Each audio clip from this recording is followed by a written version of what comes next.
दारिद्र्यदहन शिवस्तोत्रम् विश्वेश्वराय नरकारणवतारणाय करणामृताय शशिशेखरधारणाय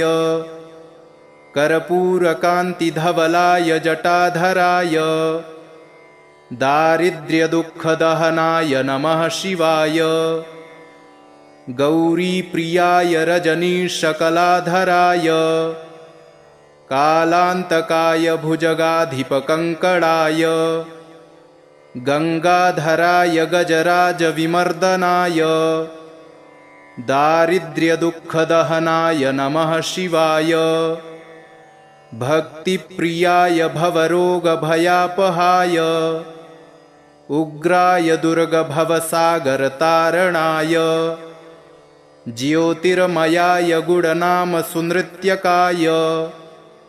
दारिद्र्यदुःखदहनाय नमः शिवाय चरमाम्बराय शवभस्मविलेपनाय भालेक्षणाय मणिकुण्डलमण्डिताय मञ्जीरपादयुगलाय जटाधराय दारिद्र्यदुःखदहनाय नमः शिवाय पञ्चाननाय फणिराजविभूषणाय हेमांशुकाय भुवनत्रयमण्डिताय आनन्दभूमिवरदाय तमोमयाय दारिद्र्यदुःखदहनाय नमः शिवाय भानुप्रियाय भवसागरतारणाय कालान्तकाय कमलासनपूजिताय नेत्रत्रयाय शुभलक्षणलक्षिताय दारिद्र्यदुःखदहनाय नमः शिवाय रामप्रियाय रघुनाथवरप्रदाय नागप्रियाय नरकारणवतारणाय पुण्येषु पुण्यभरिताय सुरर्चिताय दारिद्र्यदुःखदहनाय नमः शिवाय मुक्तेश्वराय फलदाय गणेश्वराय गीतप्रियाय वृषभेश्वरवाहनाय मातङ्गचर्मवसनाय महेश्वराय दारिद्र्यदुःखदहनाय नमः शिवाय। श्रीशिवपार्वतीस्तोत्रम्। नमः शिवाभ्यां नवयौवनाभ्यां परस्पराश्लिष्टवपुर्धराभ्यां नागेन्द्रकन्यावृषकेतनाभ्यां नमो नमः शङ्करपार्वतीभ्यां नमः शिवाभ्यां सरसोत्सवाभ्यां नमस्कृताभीष्टवरप्रदाभ्यां नारायणेनार्चितपादुकाभ्यां नमो नमः शङ्करपार्वतीभ्यां नमः शिवाभ्यां वृषवाहनाभ्यां विरिञ्चिविष्णुन्द्रसुपूजिताभ्यां विभूतिपाटीरविलेपनाभ्यां नमो नमः शङ्करपार्वतीभ्यां नमः शिवाभ्यां जगदीश्वराभ्यां जगत्पतिभ्यां जयविग्रहाभ्यां जम्भारिमुख्यैरभिवन्दिताभ्यां नमो नमः शङ्करपार्वतीभ्यां नमः शिवाभ्यां परमौषधाभ्यां पञ्चाक्षरी पञ्जररञ्जिताभ्यां प्रपञ्चसृष्टिस्थितिसंहृताभ्यां नमो नमः शङ्करपार्वतीभ्यां नमः शिवाभ्यामतिसुन्दराभ्यामत्यन्तमासक्तहृदम्बुजाभ्याम् अशेषलोकैकहितङ्कराभ्यां नमो नमः शङ्करपार्वतीभ्यां नमः शिवाभ्यां कलिनाशनाभ्यां कङ्कालकल्याणवपुर्धराभ्यां कैलासशैलस्थितदेवताभ्यां नमो नमः शङ्करपार्वतीभ्यां नमः शिवाभ्यामशुभापहाभ्यामशेषलोकैकविशेषिताभ्याम् अकुण्ठिताभ्यां स्मृतिसंभृताभ्यां नमो नमः शङ्करपार्वतीभ्यां नमः शिवाभ्यां रथवाहनाभ्यां रवीन्दुवैश्वानरलोचनाभ्यां राकाशशाङ्काभमुखाम्बुजाभ्यां नमो नमः शङ्करपार्वतीभ्यां नमः शिवाभ्यां जटिलन्धराभ्यां जरामृतिभ्यां च विवर्जिताभ्यां जनार्दनाब्जोद्भवपूजिताभ्यां नमो नमः शङ्करपार्वतीभ्यां नमः शिवाभ्यां विषमेक्षणाभ्यां बिल्वच्छदामल्लिकदामभृद्भ्यां शोभावती शान्तवतीश्वराभ्यां नमो नमः शङ्करपार्वतीभ्यां नमः शिवाभ्यां पशुपालकाभ्यां जगत्त्रयीरक्षणबद्धहृद्भ्यां समस्तदेवासुरपूजिताभ्यां नमो नमः शङ्करपार्वतीभ्यां स्तोत्रं त्रिसन्ध्यं शिवपार्वतीभ्यां भक्त्या पठेद्वादशकं नरो यः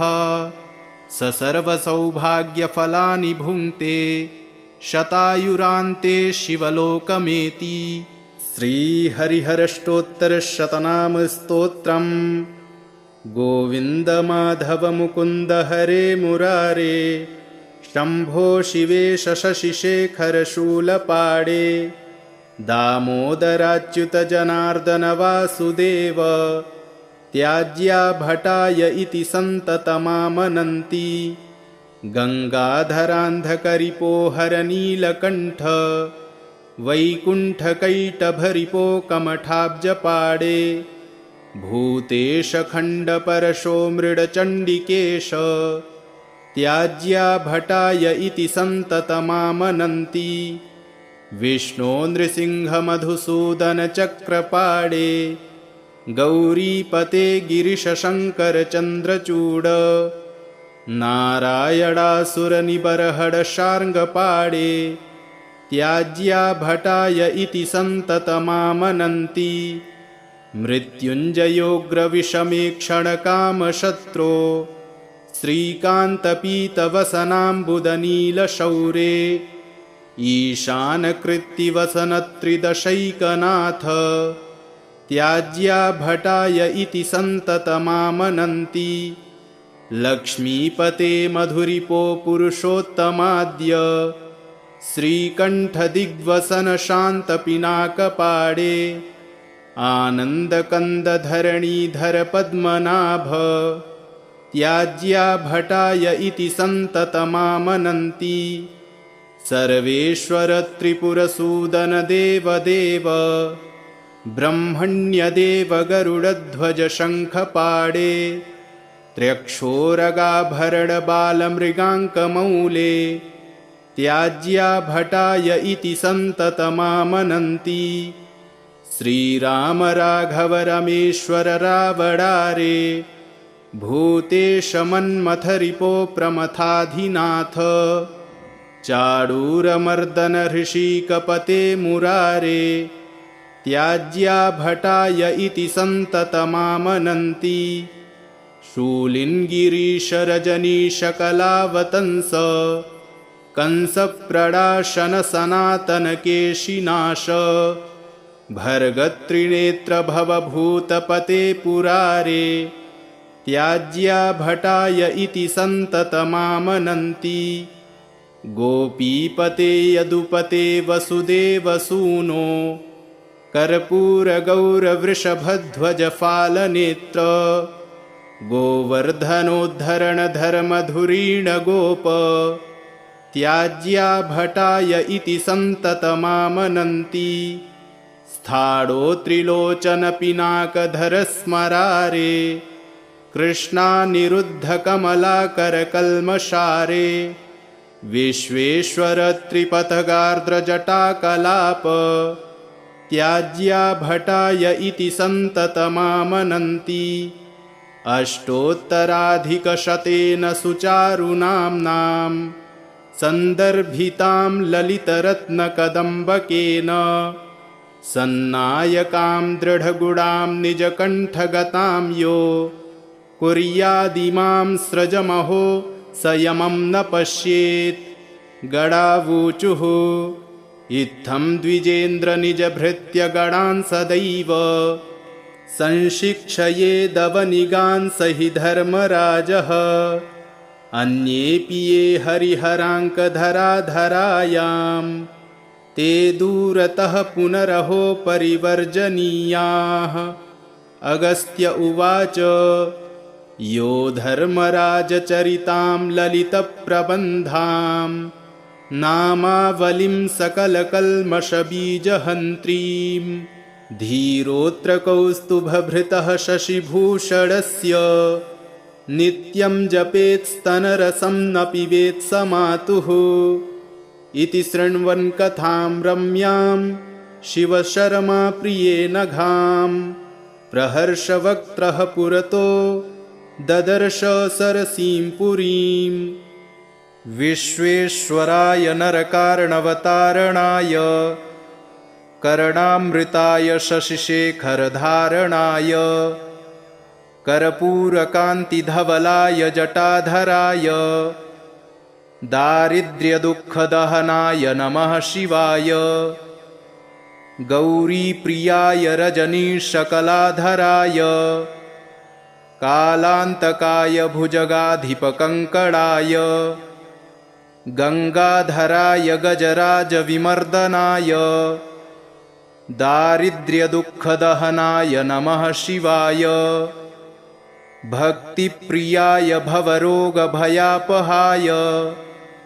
उग्राय दुर्गभवसागरतारणाय ज्योतिर्मयाय गुणनामसुनृत्यकाय दारिद्र्यदुःखदहनाय नमः शिवाय। चरमाम्बराय शवभस्मविलेपनाय भालेक्षणाय मणिकुण्डलमण्डिताय मञ्जीरपादयुगलाय जटाधराय दारिद्र्यदुःखदहनाय नमः शिवाय। पञ्चाननाय फणिराजविभूषणाय हेमांशुकाय भुवनत्रयमण्डिताय आनन्दभूमिवरदाय तमोमयाय दारिद्र्यदुःखदहनाय नमः शिवाय। भानुप्रियाय भवसागरतारणाय कालान्तकाय कमलासनपूजिताय नेत्रत्रयाय शुभलक्षणलक्षिताय दारिद्र्यदुःखदहनाय नमः शिवाय। रामप्रियाय रघुनाथवरप्रदाय नागप्रियाय नरकार्णवतारणाय पुण्येषु पुण्यभरिताय सुरर्चिताय दारिद्र्यदुःखदहनाय नमः शिवाय। मुक्तेश्वराय फलदाय गणेश्वराय गीतप्रियाय वृषभेश्वरवाहनाय मातङ्गचर्मवसनाय महेश्वराय दारिद्र्यदुःखदहनाय नमः शिवाय। नमः शिवाभ्यां नवयौवनाभ्यां परस्पराश्लिष्टवपुर्धराभ्यां नागेन्द्रकन्यावृषकेतनाभ्यां नमो नमः शङ्करपार्वतीभ्यां। नमः शिवाभ्यां सरसोत्सवाभ्यां नमस्कृताभीष्टवरप्रदाभ्यां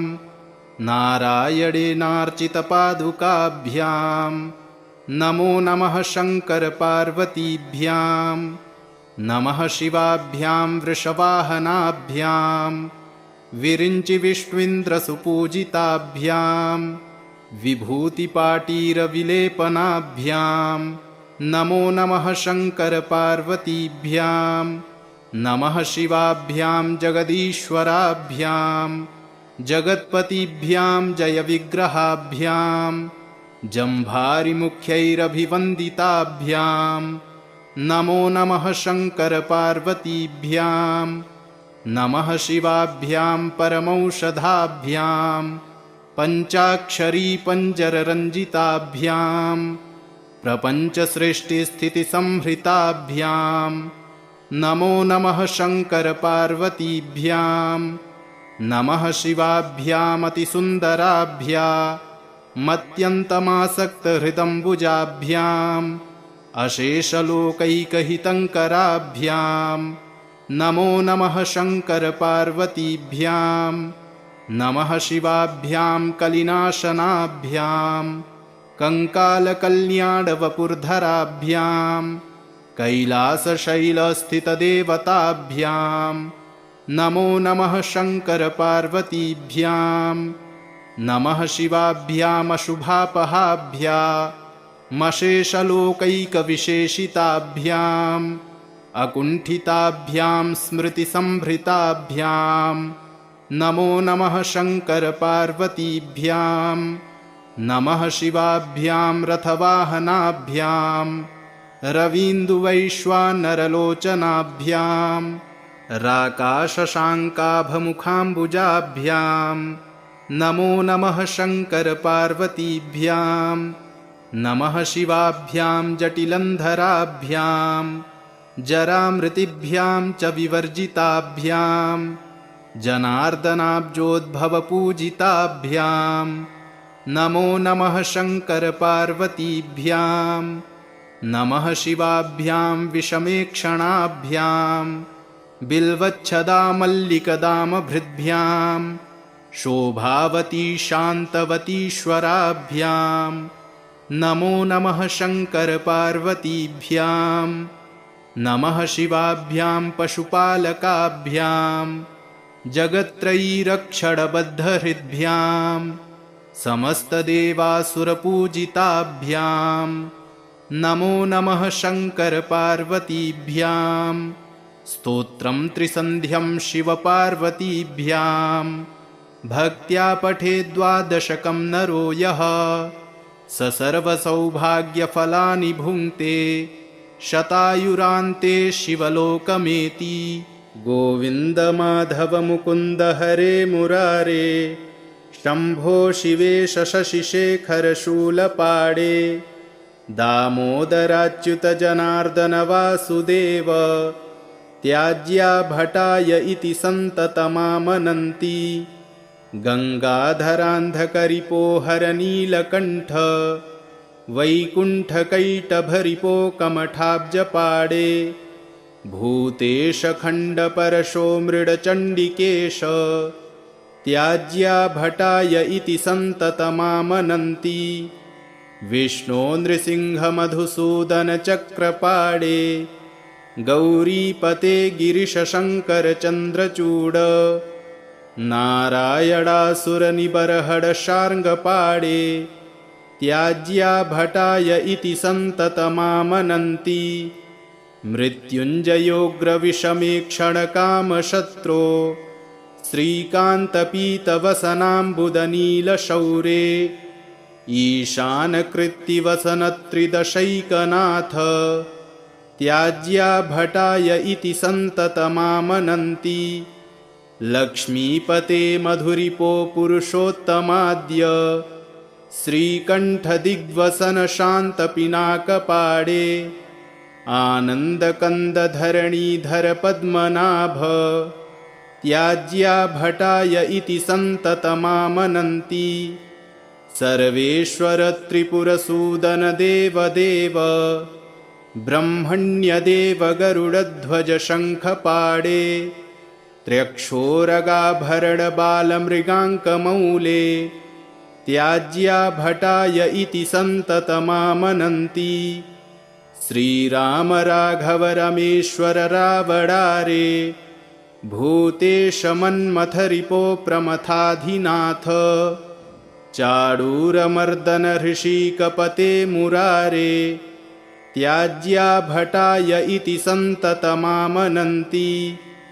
शूलिन्गिरीशरजनीशकलावतंस कंसप्रडाशनसनातनकेशिनाश भर्गत्रिनेत्र भवभूतपते पुरारे त्याज्या भटाय इति सन्ततमामनन्ति गोपीपते यदुपते वसुदेवसूनो कर्पूरगौरवृषभध्वजफालनेत्र गोवर्धनोद्धरणधर्मधुरीण गोप त्याज्या भटाय इति सन्ततमामनन्ति स्थाणो त्रिलोचनपिनाकधरस्मरारे कृष्णानिरुद्धकमलाकरकल्मषारे विश्वेश्वर त्रिपथगार्द्रजटाकलाप त्याज्या भटाय इति सन्ततमामनन्ति अष्टोत्तराधिकशतेन सुचारुनाम्नां सन्दर्भितां ललितरत्नकदम्बकेन सन्नायकां दृढगुडां निजकण्ठगतां यो कुर्यादिमां स्रजमहो स यमं न पश्येत् गडावूचुः इत्थं द्विजेन्द्रनिजभृत्यगणान् सदैव संशिक्षयेदवनिगान् स हि धर्मराजः अन्येऽपि ये हरिहराङ्कधराधरायां ते दूरतः पुनरहो परिवर्जनीयाः। अगस्त्य उवाच यो धर्मराजचरितां ललितप्रबन्धां नामावलिं सकलकल्मषबीजहन्त्रीं धीरोऽत्र कौस्तुभभृतः शशिभूषणस्य नित्यं जपेत्स्तनरसं न पिबेत् स मातुः इति शृण्वन् कथां रम्यां शिवशर्मा प्रियेण घां प्रहर्षवक्त्रः पुरतो ददर्श सरसीं पुरीं विश्वेश्वराय नरकार्णवतारणाय कर्णामृताय शशिशेखरधारणाय कर्पूरकान्तिधवलाय जटाधराय दारिद्र्यदुःखदहनाय नमः शिवाय गौरीप्रियाय रजनीशकलाधराय कालान्तकाय भुजगाधिपकङ्कणाय गङ्गाधराय गजराजविमर्दनाय दारिद्र्यदुःखदहनाय नमः शिवाय भक्तिप्रियाय भवरोगभयापहाय उग्राय दुर्गभवसागरतारणाय ज्योतिर्मयाय गुणनामसुनृत्यकाय दारिद्र्यदुःखदहनाय नमः शिवाय चरमाम्बराय शवभस्मविलेपनाय भालेक्षणाय मणिकुण्डलमण्डिताय मञ्जीरपादयुगलाय जटाधराय दारिद्र्यदुःखदहनाय नमः शिवाय पञ्चाननाय फणिराजविभूषणाय हेमांशुकाय भुवनत्रयमण्डिताय आनन्दभूमिवरदाय तमोमयाय दारिद्र्यदुःखदहनाय नमः शिवाय भानुप्रियाय भवसागरतारणाय कालान्तकाय कमलासनपूजिताय नेत्रत्रयाय शुभलक्षणलक्षिताय दारिद्र्यदुःखदहनाय नमः शिवाय रामप्रियाय रघुनाथवरप्रदाय नागप्रियाय नरकार्णवतारणाय पुण्येषु पुण्यभरिताय सुरर्चिताय दारिद्र्यदुःखदहनाय नमः शिवाय मुक्तेश्वराय फलदाय गणेश्वराय गीतप्रियाय वृषभेश्वरवाहनाय मातङ्गचर्मवसनाय महेश्वराय दारिद्र्यदुःखदहनाय नमः शिवाय नमः शिवाभ्यां नवयौवनाभ्यां परस्पराश्लिष्टवपुर्धराभ्यां नागेन्द्रकन्यावृषकेतनाभ्यां नमो नमः शङ्करपार्वतीभ्यां नमः शिवाभ्यां सरसोत्सवाभ्यां नमस्कृताभीष्टवरप्रदाभ्यां नारायणेनार्चितपादुकाभ्यां नमो नमः शङ्करपार्वतीभ्यां नमः शिवाभ्यां वृषवाहनाभ्यां विरिञ्चिविष्णुन्द्रसुपूजिताभ्यां विभूतिपाटीरविलेपनाभ्यां नमो नमः शङ्करपार्वतीभ्यां नमः शिवाभ्यां जगदीश्वराभ्यां जगत्पतिभ्यां जयविग्रहाभ्यां जम्भारिमुख्यैरभिवन्दिताभ्यां नमो नमः शङ्करपार्वतीभ्यां नमः शिवाभ्यां परमौषधाभ्यां पञ्चाक्षरी पञ्जररञ्जिताभ्यां प्रपञ्चसृष्टिस्थितिसंहृताभ्यां नमो नमः शङ्करपार्वतीभ्यां नमः शिवाभ्यामतिसुन्दराभ्यामत्यन्तमासक्तहृदम्बुजाभ्याम् अशेषलोकैकहितङ्कराभ्यां नमो नमः शङ्करपार्वतीभ्यां नमः शिवाभ्यां कलिनाशनाभ्यां कङ्कालकल्याणवपुर्धराभ्यां कैलासशैलस्थितदेवताभ्यां नमो नमः शङ्करपार्वतीभ्यां नमः शिवाभ्यामशुभापहाभ्यामशेषलोकैकविशेषिताभ्याम् अकुण्ठिताभ्यां स्मृतिसंभृताभ्यां नमो नमः शङ्करपार्वतीभ्यां नमः शिवाभ्यां रथवाहनाभ्यां रवीन्दुवैश्वानरलोचनाभ्यां राकाशशाङ्काभमुखाम्बुजाभ्यां नमो नमः शङ्करपार्वतीभ्यां नमः शिवाभ्यां जटिलन्धराभ्यां जरामृतिभ्यां च विवर्जिताभ्यां जनार्दनाब्जोद्भवपूजिताभ्यां नमो नमः शङ्करपार्वतीभ्यां नमः शिवाभ्यां विषमेक्षणाभ्यां बिल्वच्छदामल्लिकदामभृद्भ्यां शोभावती शान्तवतीश्वराभ्यां नमो नमः शङ्करपार्वतीभ्यां नमः शिवाभ्यां पशुपालकाभ्यां जगत्त्रयीरक्षणबद्धहृद्भ्यां समस्तदेवासुरपूजिताभ्यां नमो नमः शङ्करपार्वतीभ्यां स्तोत्रं त्रिसन्ध्यं शिवपार्वतीभ्यां भक्त्या पठेद्वादशकं नरो यः स सर्वसौभाग्यफलानि भुङ्क्ते शतायुरान्ते शिवलोकमेति गोविन्द माधव मुकुन्द हरे मुरारे शम्भो शिवेश शशिशेखर शूलपाणे दामोदराच्युत जनार्दन वासुदेव त्याज्या भटाय इति सन्ततमामनन्ति गङ्गाधरान्धकरिपोहरनीलकण्ठ वैकुण्ठकैटभरिपो कमठाब्जपाडे भूतेशखण्डपरशो मृडचण्डिकेश त्याज्या भटाय इति सन्ततमामनन्ति विष्णो नृसिंहमधुसूदनचक्रपाणे गौरीपते गिरिशशङ्करचन्द्रचूड नारायणासुरनिबर्हडशार्ङ्गपाणे त्याज्या भटाय इति सन्ततमामनन्ति मृत्युञ्जयोग्रविषमेक्षणकामशत्रो श्रीकान्तपीतवसनाम्बुदनीलशौरे ईशानकृत्तिवसनत्रिदशैकनाथ त्याज्या भटाय इति सन्ततमामनन्ति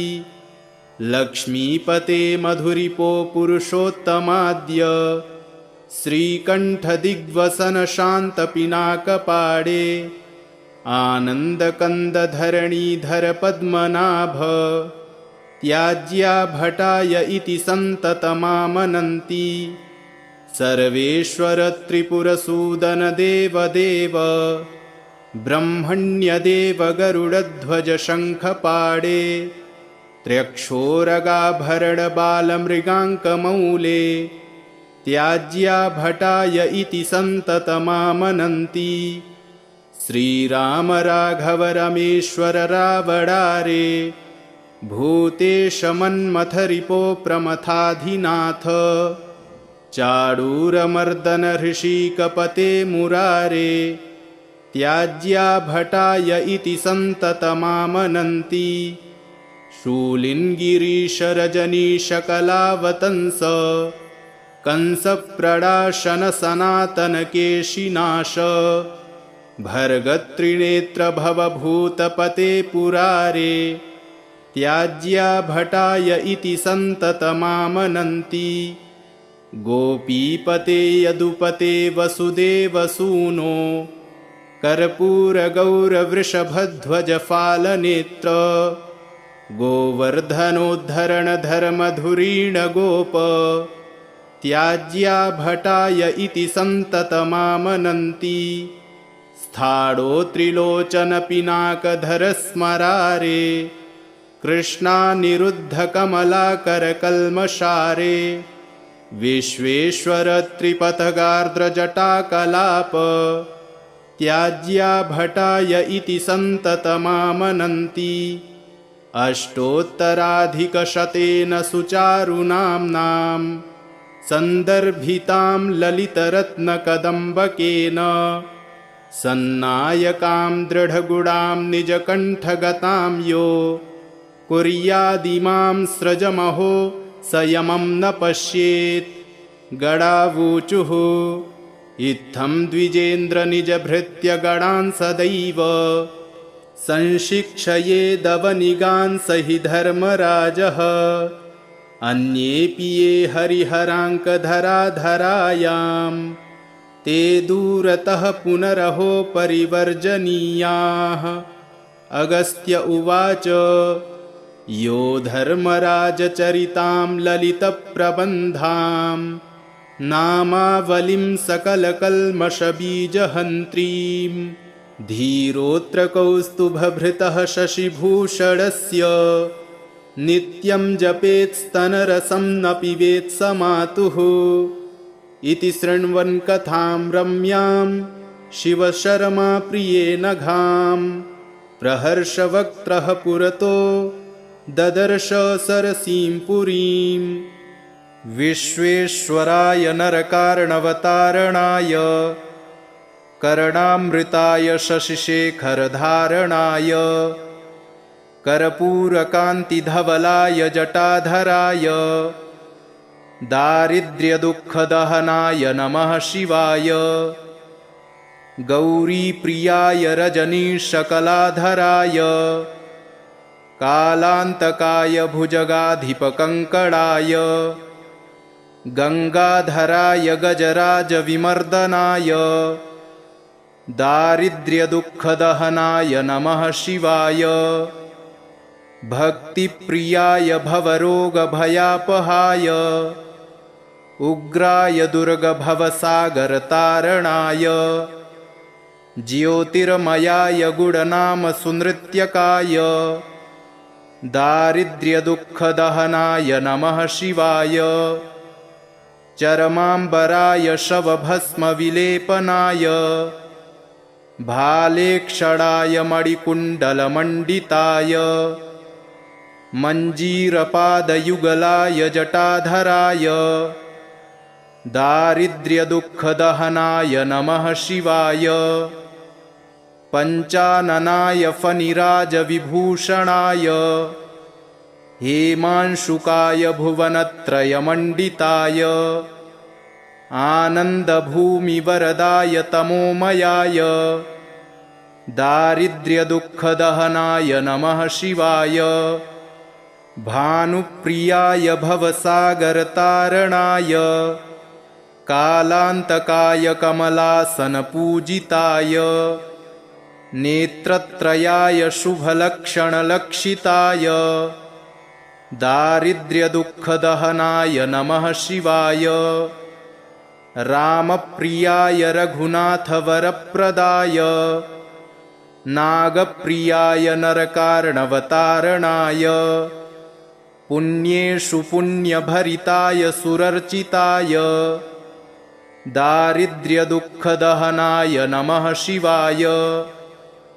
मुक्तेश्वराय फलदाय गणेश्वराय गीतप्रियाय वृषभेश्वरवाहनाय मातङ्गचर्मवसनाय महेश्वराय दारिद्र्यदुःखदहनाय नमः शिवाय नमः शिवाभ्यां नवयौवनाभ्यां परस्पराश्लिष्टवपुर्धराभ्यां नागेन्द्रकन्यावृषकेतनाभ्यां नमो नमः शङ्करपार्वतीभ्यां नमः शिवाभ्यां सरसोत्सवाभ्यां नमस्कृताभीष्टवरप्रदाभ्यां नारायणेनार्चितपादुकाभ्यां नमो नमः शङ्करपार्वतीभ्यां नमः शिवाभ्यां वृषवाहनाभ्यां विरिञ्चिविष्णुन्द्रसुपूजिताभ्यां विभूतिपाटीरविलेपनाभ्यां नमो नमः शङ्करपार्वतीभ्यां नमः शिवाभ्यां जगदीश्वराभ्यां जगत्पतिभ्यां जयविग्रहाभ्यां जम्भारिमुख्यैरभिवन्दिताभ्यां नमो नमः शङ्करपार्वतीभ्यां नमः शिवाभ्यां परमौषधाभ्यां पञ्चाक्षरी पञ्जररञ्जिताभ्यां प्रपञ्चसृष्टिस्थितिसंहृताभ्यां नमो नमः शङ्करपार्वतीभ्यां नमः शिवाभ्यामतिसुन्दराभ्यामत्यन्तमासक्तहृदम्बुजाभ्याम् अशेषलोकैकहितङ्कराभ्यां नमो नमः शङ्करपार्वतीभ्यां नमः शिवाभ्यां कलिनाशनाभ्यां कङ्कालकल्याणवपुर्धराभ्यां कैलासशैलस्थितदेवताभ्यां नमो नमः शङ्करपार्वतीभ्यां नमः शिवाभ्यामशुभापहाभ्यामशेषलोकैकविशेषिताभ्याम् अकुण्ठिताभ्यां स्मृतिसंभृताभ्यां नमो नमः शङ्करपार्वतीभ्यां नमः शिवाभ्यां रथवाहनाभ्यां रवीन्दुवैश्वानरलोचनाभ्यां राकाशशाङ्काभमुखाम्बुजाभ्यां नमो नमः शङ्करपार्वतीभ्यां नमः शिवाभ्यां जटिलन्धराभ्यां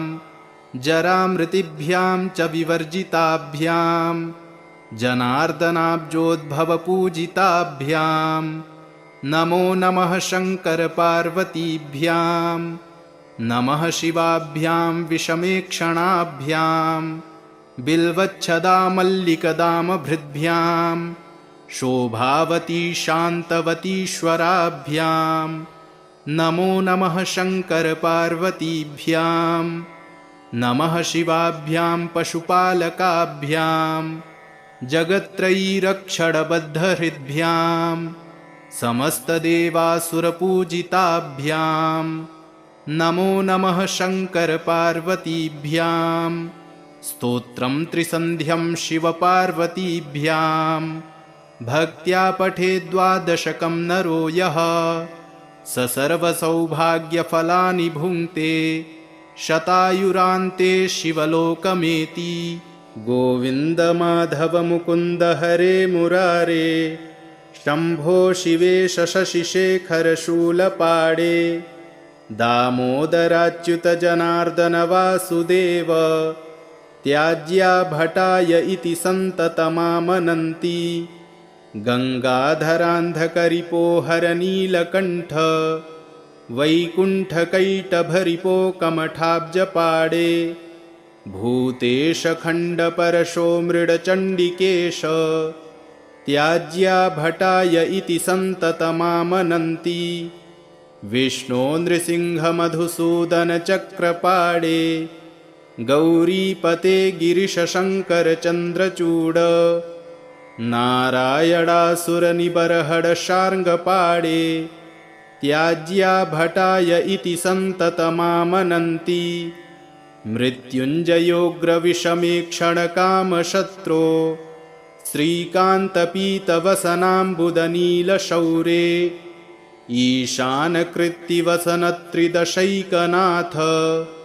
त्याज्या भटाय इति सन्ततमामनन्ति लक्ष्मीपते मधुरिपो पुरुषोत्तमाद्य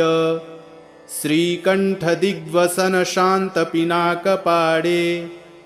आनन्दकन्दधरणीधरपद्मनाभ त्याज्या भटाय इति सन्ततमामनन्ति सर्वेश्वर त्रिपुरसूदनदेवदेव ब्रह्मण्यदेव गरुडध्वज शङ्खपाणे त्र्यक्षोरगाभरणबालमृगाङ्कमौले त्याज्या भटाय इति सन्ततमामनन्ति श्रीराम राघव रमेश्वर रावणारे भूतेश मन्मथरिपो प्रमथाधिनाथ चाडूरमर्दन ऋषिकपते मुरारे त्याज्या भटाय इति सन्ततमामनन्ति शूलिन्गिरीशरजनीशकलावतंस कंसप्रणाशनसनातनकेशिनाश भर्गत्रिनेत्र भवभूतपते पुरारे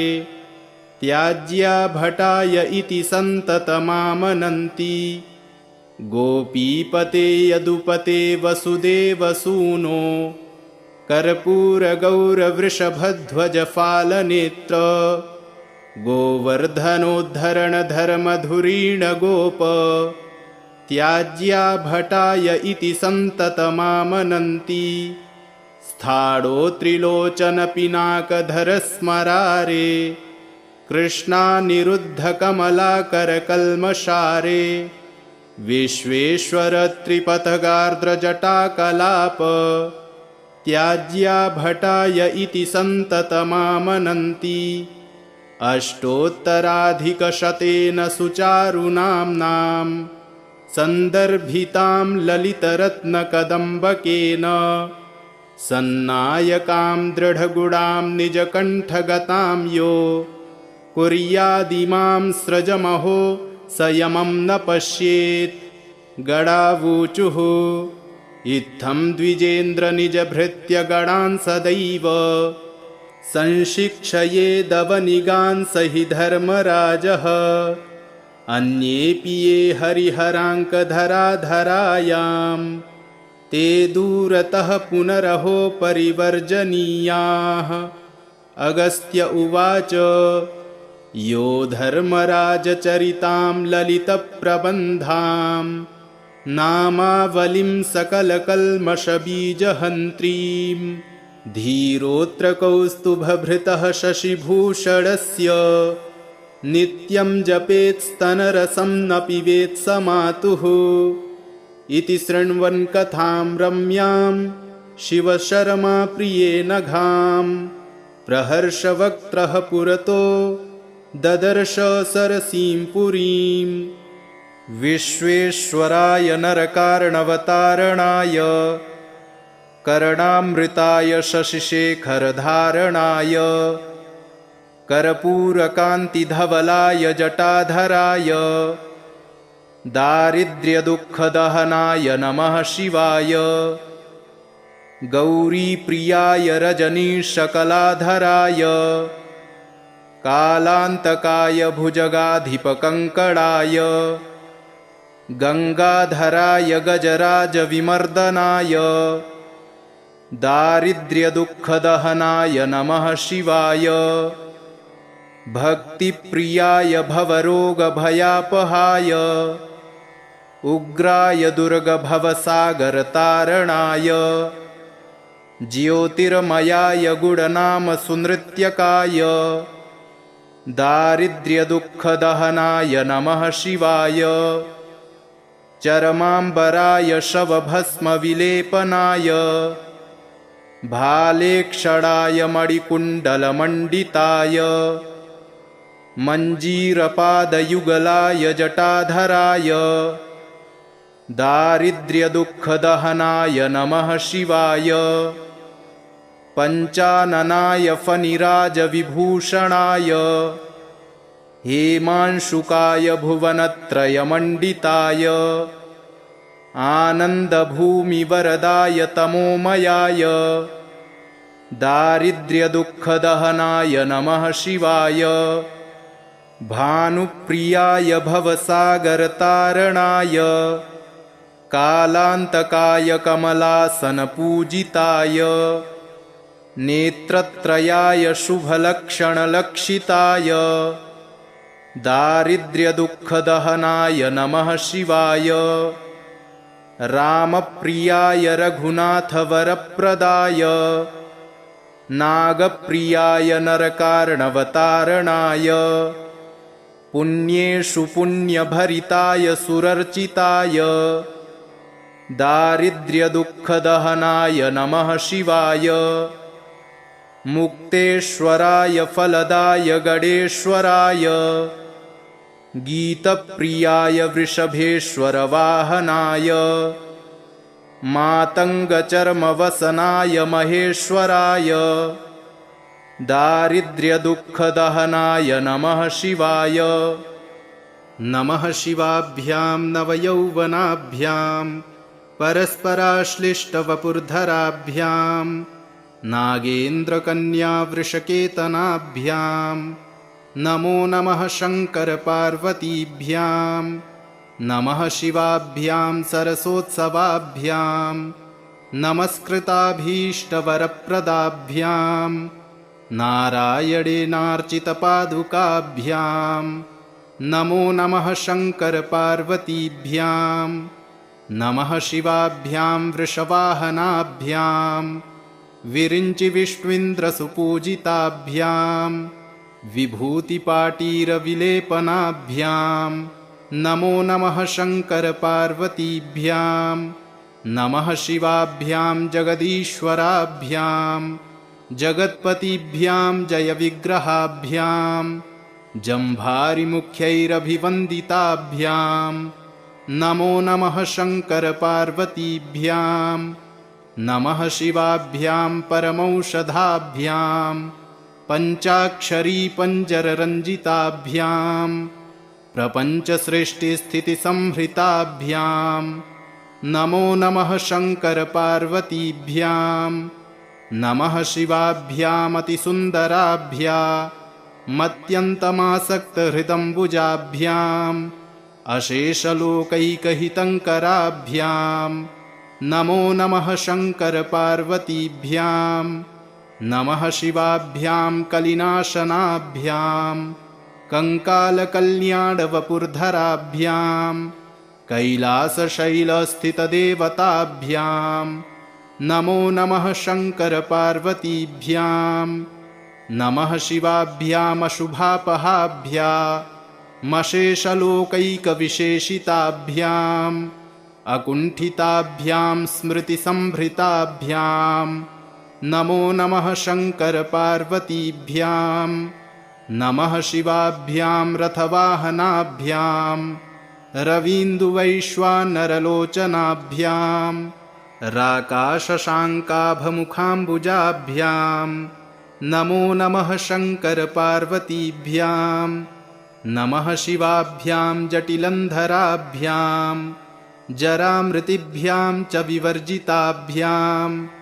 जनार्दनाब्जोद्भवपूजिताभ्यां नमो नमः शङ्करपार्वतीभ्यां नमः शिवाभ्यां विषमेक्षणाभ्यां बिल्वच्छदामल्लिकदामभृद्भ्यां शोभावती शान्तवतीश्वराभ्यां नमो नमः शङ्करपार्वतीभ्यां नमः शिवाभ्यां पशुपालकाभ्यां जगत्त्रयीरक्षणबद्धहृद्भ्यां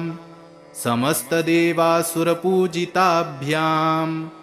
नमो नमः शङ्करपार्वतीभ्यां स्तोत्रं त्रिसन्ध्यं शिवपार्वतीभ्यां भक्त्या पठेद् द्वादशकं नरो यः स सर्वसौभाग्यफलानि भुङ्क्ते शतायुरान्ते शिवलोकमेति। गोविन्द माधव मुकुन्द हरे मुरारे शम्भो शिवेश शशिशेखर शूलपाणे दामोदराच्युत जनार्दन वासुदेव त्याज्या भटाय इति सन्ततमामनन्ति। गङ्गाधरान्धकरिपोहर नीलकण्ठ वैकुण्ठकैटभरिपो कमठाब्जपाणे भूतेश खण्डपरशो मृडचण्डिकेश त्याज्या भटाय इति सन्ततमामनन्ति। विष्णो नृसिंह मधुसूदन चक्रपाणे गौरीपते गिरिशशङ्कर चन्द्रचूड नारायणासुरनिबर्हड शार्ङ्गपाणे त्याज्या भटाय इति सन्ततमामनन्ति। मृत्युञ्जयोग्रविषमेक्षणकामशत्रो श्रीकान्तपीतवसनाम्बुदनीलशौरे ईशानकृत्तिवसनत्रिदशैकनाथ त्याज्या भटाय इति सन्ततमामनन्ति। लक्ष्मीपते मधुरिपो पुरुषोत्तमाद्य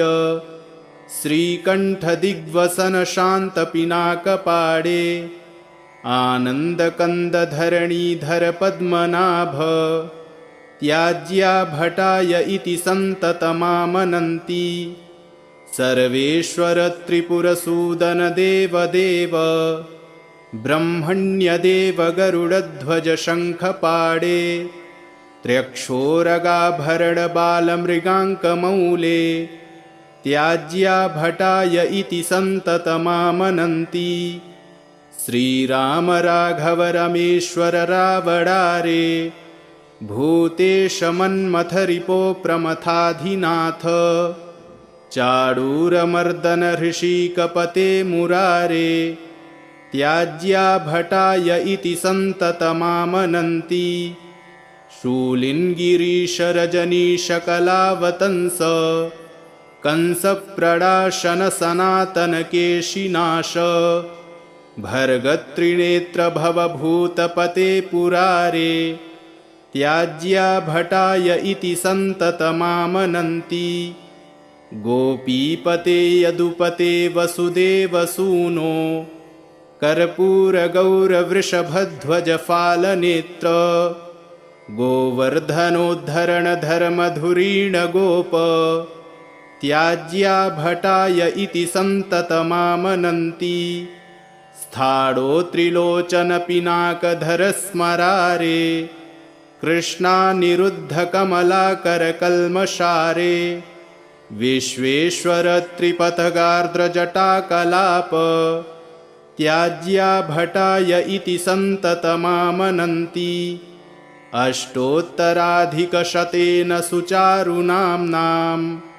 सन्दर्भितां ललितरत्नकदम्बकेन सन्नायकां दृढगुडां निजकण्ठगतां यो कुर्यादिमां स्रजमहो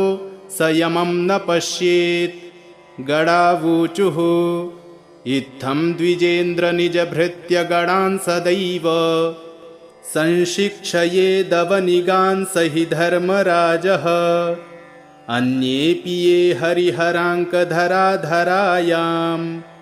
ते दूरतः पुनरहो परिवर्जनीयाः। अगस्त्य उवाच यो धर्मराजचरितां ललितप्रबन्धां नामावलिं सकलकल्मषबीजहन्त्रीं धीरोऽत्र कौस्तुभभृतः शशिभूषणस्य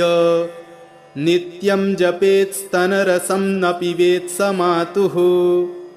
इति शृण्वन् कथां रम्यां शिवशर्मा प्रियेण घां प्रहर्षवक्त्रः पुरतो ददर्श सरसीं पुरीम्। इति श्रीस्कन्दमहापुराणे काशीखण्डपूर्वार्धे श्रीहरिहरष्टोत्तरशतनामस्तोत्रम् सम्पूर्णम्।